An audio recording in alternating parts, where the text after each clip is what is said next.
Let me tell you something that will make most people uncomfortable. If you're over 60 and living on a fixed income, struggling to make ends meet, there's a good chance you're doing it to yourself. Not because you're lazy, not because you didn't work hard your whole life, but because you've accepted a story about what it means to be 60 that's financially devastating. You've been told that your earning years are behind you, that it's time to live on what you've got, that trying to improve your situation now is somehow undignified or impossible. That's a lie, a comfortable, socially acceptable lie that keeps millions of capable people trapped in unnecessary poverty. I'm 94 years old, and I can tell you with absolute certainty, the most expensive thing you can do at 60 is believe you're done. That's the first and most dangerous delusion of retirement. Before we continue, if you want to avoid the mistakes I'm about to expose, mistakes that are costing people hundreds of thousands of dollars in their final decades, subscribe to this channel and hit that notification bell. What I'm going to share with you isn't feel-good nonsense. It's what actually works. Now, let me address the fundamental error that underlies almost every financial struggle I see in people over 60. They've confused stopping work with stopping income. These are not the same thing, not even close. I've watched this pattern for 7 decades, and it never changes. People spend 40 years building skills, knowledge, and relationships. Then, at some arbitrary age, 62, 65, 67, they flip a switch and act like all that accumulated wisdom suddenly has no value. It's insane.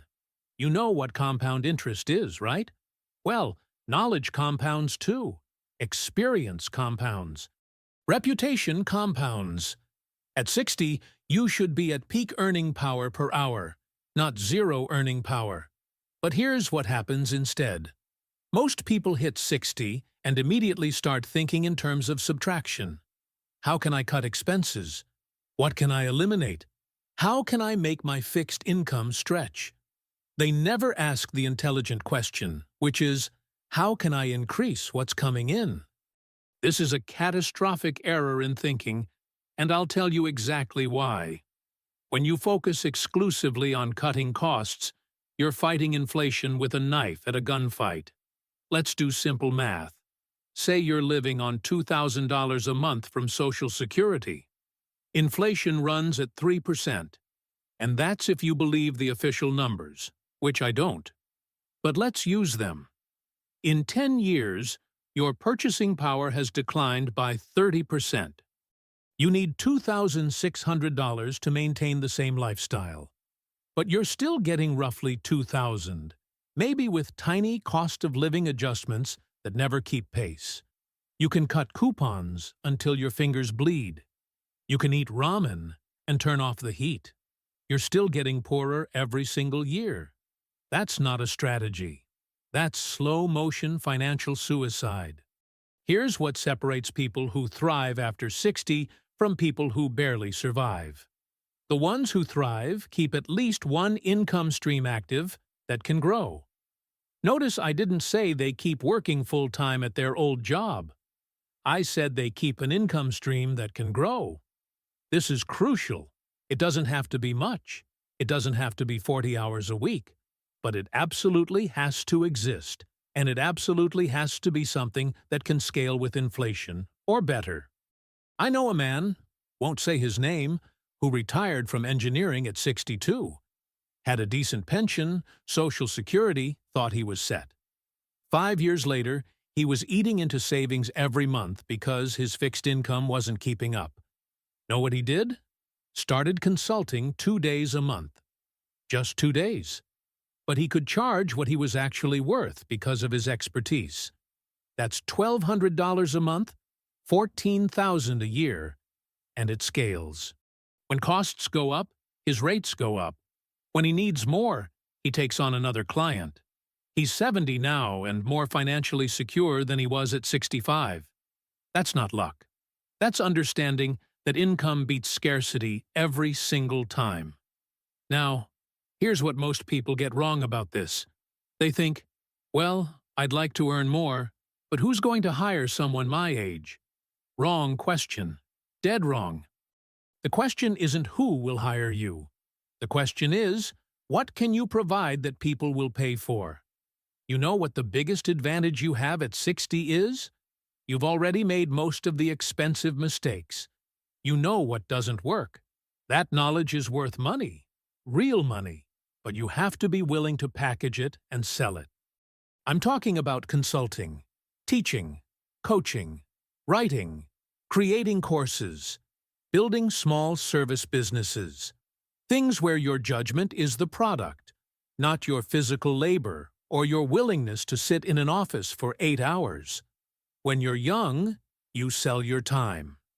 When you're 60, you should be selling your expertise. The return per hour is 10 times higher. But most people never make this transition because they're waiting for someone to offer them a job instead of creating their own opportunity. Let me tell you about another pattern I've seen destroy people financially after 60. They confuse frugality with poverty mindset. These are opposites, and the difference is crucial. Frugality is spending intelligently. Poverty mindset is refusing to invest in anything that could improve your situation because you're terrified of losing what little you have. I see this constantly. Someone has $5,000 in savings. They need a new skill to earn more money. Maybe it's learning to use the internet properly for business. Maybe it's taking a course in something marketable. Maybe it's buying tools for a service they could provide. The course costs $300. They won't spend it. I can't afford it, they say. Meanwhile, they're losing $600 a month to inflation and stagnant income. In 6 months, they've lost $3,600 of purchasing power while protecting that $5,000. That's not safety. That's financial illiteracy, dressed up as caution. Here's the test I give people. Are you spending to preserve your current position, or are you investing to improve it? Most people over 60 are in pure preservation mode. They won't spend a dime that doesn't immediately maintain their current lifestyle. That would be fine if maintaining your current lifestyle were possible on a fixed income in an inflationary environment. But it's not. It's mathematically impossible. So what you're actually preserving is the illusion of safety while you get poorer year by year. Smart people, rich people, think differently. They ask, what's the highest return investment I can make with this money? And very often, especially at 60, the highest return investment is in your own ability to generate income. $300 for a skill that lets you earn an extra $500 a month? That's a 60-day payback period and a 200% annual return forever after. Show me a stock that does that. And since we're talking about intelligent decisions, if you haven't subscribed yet, this is the moment. This channel exists to give you the unfiltered truth about money that most people are too polite or too ignorant to say. Subscribe now if you want more of this every week. Now, let me address something that makes people uncomfortable. The role of technology in financial struggle after 60. I'm 94 years old. I learned to use computers. I understand the internet. I read on my iPad. You know why? Because refusing to learn technology after 60 is like refusing to learn to read in the 20th century. It's volunteering for poverty. And I'm tired of watching people my age and younger act like technology is optional, when every single efficient way to make money now requires basic digital literacy. You want to consult?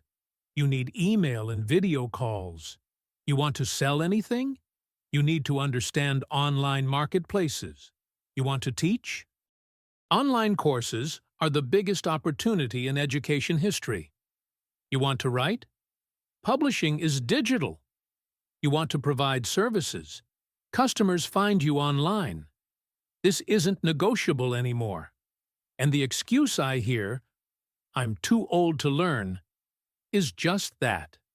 An excuse. An expensive one. Let me be clear about what I'm saying. I'm not telling you to become a programmer. I'm telling you that if you can't send an email, use a search engine, make a video call, and sell something online, you've eliminated 90% of the income opportunities available to someone with your experience. That's a choice, an expensive choice. Here's the uncomfortable truth. Technology isn't making things harder for people over 60. It's making things easier. You can now reach customers globally from your living room. You can build a business with almost no startup capital. You can learn any skill for free on YouTube. You can work from anywhere, anytime, at your own pace. The barriers to earning money have never been lower. But you have to be willing to spend 20 hours learning the basics. 20 hours. I've seen people spend more time than that complaining about being broke. Here's a specific example. I know a woman, 72 years old, who worked as a bookkeeper her whole career. Retired at 65 with a small pension. Wasn't enough. She learned QuickBooks online in about 30 hours using YouTube tutorials. Now she does bookkeeping for 6 small businesses remotely. 4 hours a day, makes $35,000 a year on top of her pension and Social Security. Total investment, $0 and 30 hours. She's been doing it for 4 years now. That's $140,000 she wouldn't have had if she'd decided she was too old to learn new software. Think about that. $140,000 versus the cost of her pride and 30 hours of mild frustration. This is what I mean by expensive choices. Now let me talk about Social Security, because the mistakes I see here are staggering. Most people take it as early as possible, 62, because they want the money now. They don't run the numbers. They don't understand the math. They just see available at 62 and grab it. This is almost always wrong. Let me show you why with simple arithmetic. Say your full retirement age benefit is $2,000 a month at 67. If you take it at 62, you get about $1,400 a month, a 30% reduction that lasts forever. But I get it 5 years earlier, people say. Yes, and if you live to 85, which is likely if you make it to 60, you'll collect for 18 years at the reduced rate instead of 13 years at the full rate. Let's calculate. Early claiming, 1,400 times 12 months times 23 years equals $386,400. Full claiming, 2,000 times 12 times 18 equals $432,000. You just lost $46,000 because you couldn't wait 5 years. And this doesn't count the opportunity cost of what you could have earned working those 5 years instead of living on reduced Social Security. But it gets worse. If you can wait until 70, your benefit increases to about $2,400 a month, a 20% bonus over full retirement age. That's 2,400 times 12 times 15 years if you live to 85. That's $432,000. Same as claiming at 67 because you collect fewer years, right? Wrong. Because that extra $400 a month earlier gives you breathing room to keep earning, to invest, to not burn through savings. The second-order effects are massive, but most people can't see past, "I want money now." This is poverty thinking. Rich people think in terms of maximizing lifetime value. Poor people think in terms of getting cash today. And the Social Security decision is one of the clearest markers of which mindset you have. Here's what intelligent people do. They find a way to keep earning from 62 to 70, even if it's modest income. Maybe it's consulting a few hours a week. Maybe it's a small online business. Maybe it's part-time work they actually enjoy. Anything that lets them delay Social Security while building skills and staying active. Then they claim at 70 with maximum benefits and maximum earning power from their other activities. Now they're bringing in $3,600 a month combined, Social Security plus side income, instead of $1,400 from early Social Security alone. That's a 100% increase in monthly income.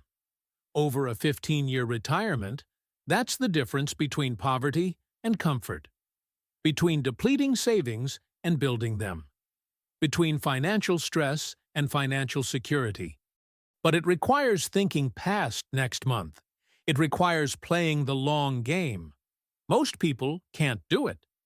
Let me tell you about the inflation trap, because this destroys more people over 60 than almost anything else. Inflation is a silent thief, and it's particularly cruel to people on fixed incomes. I've watched it my whole life. In 1960, a dollar bought what 20 cents buys now. Think about that. If you retired in 1960 with what felt like adequate savings, by 1980, your purchasing power had been cut in half. By 2000, cut in half again. This is why the save money and live on the interest strategy that worked for your grandparents doesn't work now. Interest rates on safe investments don't keep up with real inflation. They barely keep up with official inflation, which understates reality. If you're earning 2% on your savings and real inflation is 5%, which it often is, you're losing 3% of your purchasing power every year. In 24 years, you've lost half your wealth without spending a penny. This is what people don't understand. Cash is not safe. Not over time. Safety is having income that grows. Safety is having skills that remain valuable. Safety is having a business, even a tiny one, that can raise prices when costs increase. Holding cash feels safe. It's psychologically comfortable. But it's financially suicidal over decades. I'm not saying don't have emergency funds. I'm saying that viewing cash as your primary store of wealth after 60 is a mistake. You need assets that appreciate or income streams that grow. And for most people, the most accessible growing asset they have is their own earning capacity. But they throw it away at 62 because society tells them to retire. It's madness. Here's another pattern that keeps people broke. They're living like they did when they were working, minus the income. Same house, same car, same spending patterns, same lifestyle expectations, but half the income. Obviously, that doesn't work. Obviously, you go backwards. But instead of adapting, they just stress about money and slowly drain whatever savings they have. The smart move at 60 isn't to maintain your old lifestyle at reduced income. It's to redesign your life around what actually matters while creating new income to support it. Maybe you don't need 3,000 square feet anymore. Maybe you sell the big house, move somewhere cheaper, bank the difference, and use the reduced housing costs to fund a business. Maybe you don't need 2 cars. Maybe you don't need half the stuff you've accumulated. This isn't about deprivation. It's about optimization. Every dollar you're not spending on things that don't matter is a dollar that can work for you or give you freedom. But people get emotionally attached to their stuff, their space, their routines, so they stay stuck. Let me give you a concrete example of what I'm talking about. I know a couple, both 68, who were spending $5,400 a month on their mortgage, taxes, insurance, and maintenance for a house their kids had moved out of decades ago. They were bringing in $4,800 a month combined from pensions and Social Security. Going backwards, $600 a month. Know what they did? Sold the house, moved to a smaller place in a lower-cost area, cut their housing costs to $2,200 a month. That's $3,200 a month freed up. But they didn't just pocket it. The husband started a small handyman business, something he'd always been good at, but never monetized. Brings in about $1,800 a month working 3 days a week, which he actually enjoys because it's on his terms. Now they're bringing in $6,600, spending $4,400, saving $2,200 a month. In 5 years, they've saved $132,000. At 68, starting from a position of going backwards. That's not a miracle. That's basic arithmetic combined with willingness to adapt. But here's what most people would have done in that situation. Stayed in the house, stressed about money, maybe taken a reverse mortgage, slowly depleted their equity, and ended up broke at 80. Why? Because moving felt hard. Starting a business felt scary. Change felt uncomfortable. So they chose the comfortable path to financial disaster over the uncomfortable path to security. This is why I say most financial problems are psychological, not mathematical. The math is usually simple. It's the emotions that kill you. Now, let me address something critical: the difference between looking retired and being financially secure. These are not the same thing. In fact, they're usually opposites. Looking retired means you've stopped earning, you're living on fixed income, you've got lots of free time, but not much money. Being financially secure means you have multiple income streams, you're engaged in productive activities, your income can grow, and you have options. Most people optimize for looking retired. They want to tell people, "I'm retired," because it sounds successful. Meanwhile, they're worried about every expense and hoping nothing breaks. That's not success. That's fragile. I've never retired. Warren's never retired. We're still working because we enjoy it, and because earned income gives you power that saved money doesn't. Power to be generous, power to handle emergencies, power to invest in opportunities, power to not worry about inflation. That's security. Here's a test I give people. If an unexpected $5,000 expense hit you tomorrow, medical bill, car repair, home maintenance, whatever, would it be a minor inconvenience or a financial crisis? If it's a crisis, you're not financially secure, regardless of how retired you look. And the path to security at 60 isn't more extreme frugality. It's more income. Always. You cannot cut your way to wealth. You can only earn your way there. This is true at 25, and it's true at 75. But at 75, you have something 25-year-olds don't: judgment, wisdom, pattern recognition, credibility. These are valuable. These can be monetized. But not if you're sitting at home believing you're too old to contribute. Let me talk about scams because this is important.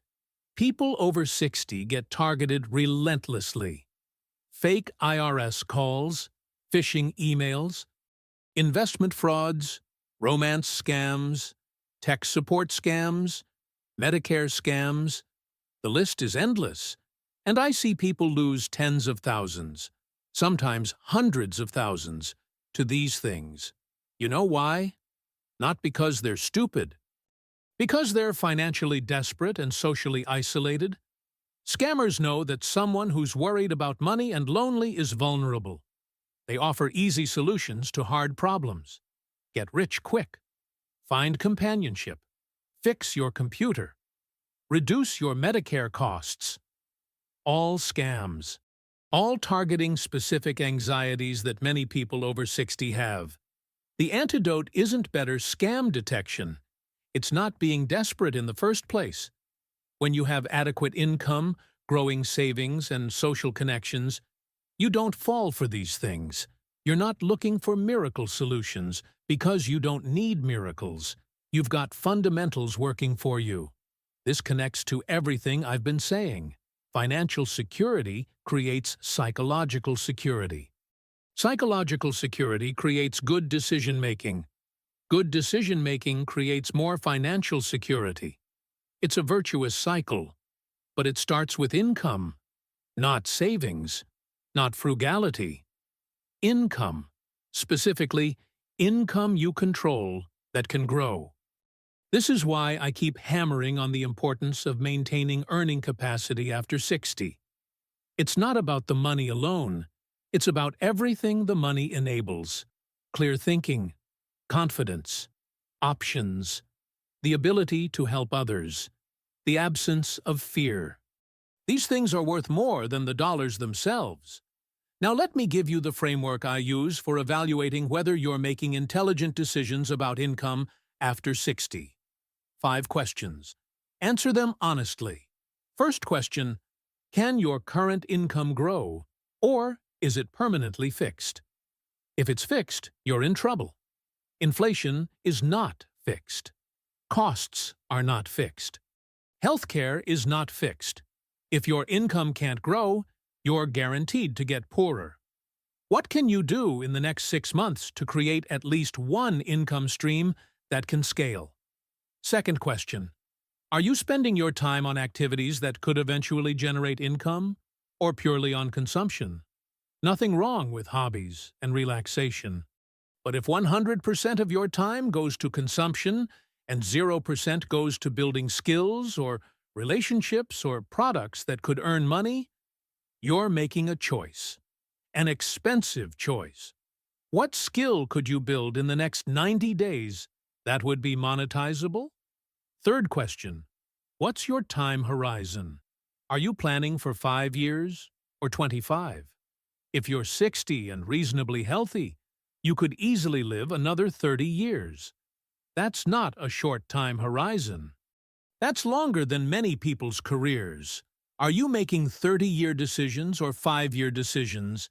Because 5-year thinking leads to depleted savings and poverty at 85. 30-year thinking leads to compounding income and security. What would change if you genuinely believed you had 3 decades ahead of you? Fourth question, what are the second-order consequences of your current approach? Most people think first order. I'll take Social Security at 62 because I want the money now. That's first-order thinking. Second-order thinking asks, what happens next? What happens after that? If I take reduced benefits now, I lock in lower income forever. If I have lower income, I have less buffer for emergencies. If I have less buffer, I'm more stressed. If I'm more stressed, I make worse decisions. If I make worse decisions, I get poorer. The second-order consequences of most safe financial decisions people make at 60 are catastrophic. What are the second and third-order effects of your biggest financial decision right now? Fifth question, invert it. Instead of asking, how can I afford retirement? Ask, what would make retirement impossible to afford? Then avoid those things. Usually the answer is inflation plus fixed income plus longevity plus healthcare costs. So the path becomes clear. You need income that beats inflation. You need to minimize fixed costs. You need to stay healthy. And you need to plan for a long life. This is the opposite of what most people do. They maximize fixed costs with big houses and cars. They accept fixed income. They neglect health. And they plan like they'll die at 75. Then they wonder why they're broke at 80. Inversion works. What are you doing right now that makes financial security harder? Stop doing that. These 5 questions separate people who struggle financially after 60 from people who thrive. The ones who struggle never ask them. The ones who thrive ask them constantly and adjust based on the answers. It's not complicated. It's just honest. Let me tell you something else. People ask me, but what if I try to start earning again and fail? What if I invest time and money in learning something new and it doesn't work? Here's what I tell them. You're already failing. Staying on fixed income in an inflationary environment is guaranteed failure. It's just slow enough that you don't notice until it's too late. At least if you try something and it doesn't work, you learned something. You built a skill. You made connections. You have options. Failure from action gives you information and capability. Failure from inaction gives you nothing but regret and poverty. I'll take action failure over inaction failure every single time. So should you. The other thing people say is, I'm too tired. I worked 40 years. I deserve rest. You know what? Maybe you do deserve rest. But the universe doesn't care what you deserve. It cares about math. And the math says that if you stop earning at 62 and live to 85, you're going to run out of money unless you have substantial savings. Most people don't. The median savings for Americans in their 60s is about $170,000. Sounds like a lot until you realize that's roughly $7,000 a year if you make it last 25 years. Add that to Social Security, and you're scraping by, not living comfortably. So yes, maybe you deserve rest, but do you deserve poverty? Because that's the choice you're making. Rest now, poverty later. Or productive engagement now, even if it's just 10 hours a week doing something you're good at, and security later.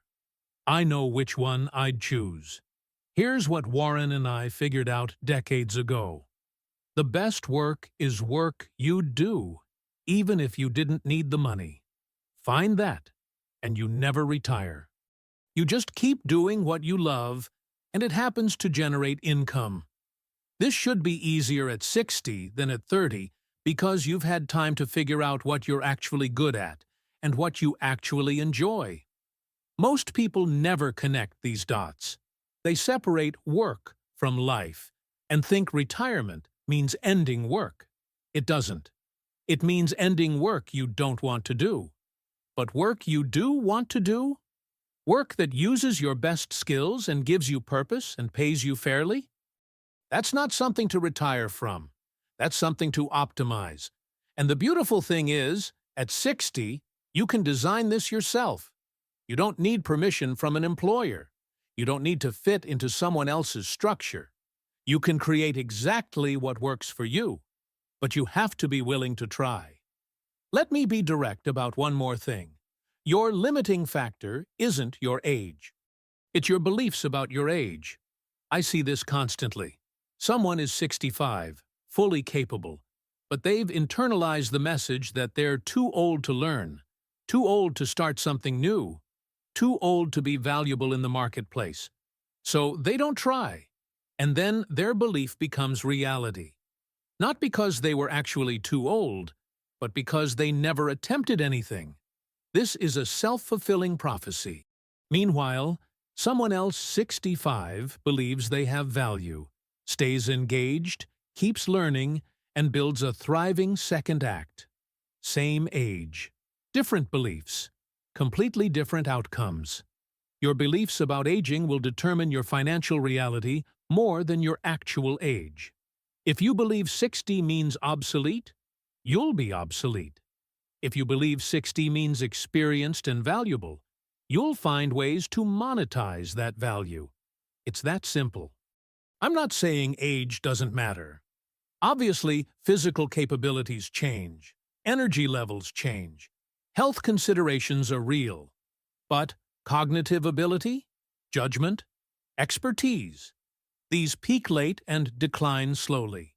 You can do knowledge work into your 80s and 90s. I'm doing it right now. You can consult, teach, write, coach, advise, create, build relationships, solve problems. All the high-value work is available to you. The only question is whether you believe you're capable of it. Most people talk themselves out of opportunities before they even explore them. I'm too old for that. Nobody would take me seriously. I couldn't compete with younger people. All of this is mental. All of it. And all of it is expensive because it prevents you from earning what you could earn. Here's the reality. There are billions of dollars flowing every day to people who provide value. Age is irrelevant to value. Results are what matter. If you can solve someone's problem better than the alternatives, they'll pay you. If you can teach someone something valuable, they'll pay you. If you can create something people want, they'll pay you. Your age is only relevant if you make it relevant. The market doesn't care. Customers don't care. They care about whether you can deliver. So can you deliver? If yes, you can earn. If no, learn until you can. This isn't motivational talk. It's economics. Value gets compensated. create value, get compensated. It works at 25, and it works at 75. Let me tell you what I see happening over the next decade. Millions of people who are currently 60 to 70 are going to face a financial crisis. Not because of a market crash, not because of a recession, because their fixed incomes won't keep up with inflation and their savings will run out. This is predictable. This is mathematical. And most of them won't see it coming until it's too late because they're not thinking 30-year thoughts. They're thinking 5-year thoughts. I'll be fine for now. Yes, you will. But what about at 75? At 80? At 85? That's when the real pain hits. When your health is worse, your options are fewer, and your savings are gone. The time to fix this is now, at 60, when you still have energy and time and capability. Not later when you're desperate. The people who will be fine, the ones who will thrive, are the ones taking action now, learning skills now, building income streams now, staying engaged now. It's not luck, it's not genetics, it's decisions, daily decisions about whether to learn something new or watch television, whether to start a small business or stay comfortable, whether to adapt or stagnate. These decisions compound. They add up. And in 10 years, they create completely different financial realities for people who started in the same place. If you take nothing else from this, take this. Your earning capacity is your most valuable asset, and it doesn't expire at 60 or 65 or 70. It expires when you decide it does. I'm 94 years old, and I've spent most of that time watching people make predictable mistakes with retirement. Not because they're stupid, but because they accept cultural narratives about aging that are financially destructive. The narrative says, work hard, save money, retire at 65, live on fixed income, hope it's enough. That worked in 1960 when people died at 72, and inflation was low and pensions were guaranteed. It doesn't work now. It hasn't worked for decades. But people keep following the same script and wondering why they end up broke. The antidote isn't some magic investment strategy or secret financial trick. It's simple. Maintain your ability to earn, keep learning, stay engaged, and never accept fixed income as your only option. That's 3 principles. They're boring. They're obvious. They work. Warren and I built Berkshire by staying engaged, continuously learning, and never retiring from the process of creating value. You can do the same thing on a smaller scale. You don't need to build a billion-dollar company. You need to build enough income to live comfortably and maintain purchasing power. That's achievable. It's completely achievable. But it requires rejecting the retirement narrative and embracing a different model. One where you work less as you age, but never stop entirely. One where you focus on high-value activities you enjoy. One where your income can grow as your costs grow. One where you're engaged and purposeful and financially secure. The choice is yours. You can follow the traditional path, retire completely, live on fixed income, cut expenses, hope your money lasts, feeling safe in your compliance with social expectations while your purchasing power erodes year by year. Or you can take a different path, maintain earning capacity, stay engaged in valuable work, create income that can grow, accept some discomfort of learning and adapting, and build genuine financial security over time. One feels safe. One is safe. They're not the same thing. If this video changed your perspective on retirement and income, show it. Leave your like, subscribe to the channel, and share this with someone over 60 who needs to hear it. The most valuable thing you can do for someone you care about is challenge the assumptions that are keeping them stuck. See you in the next video.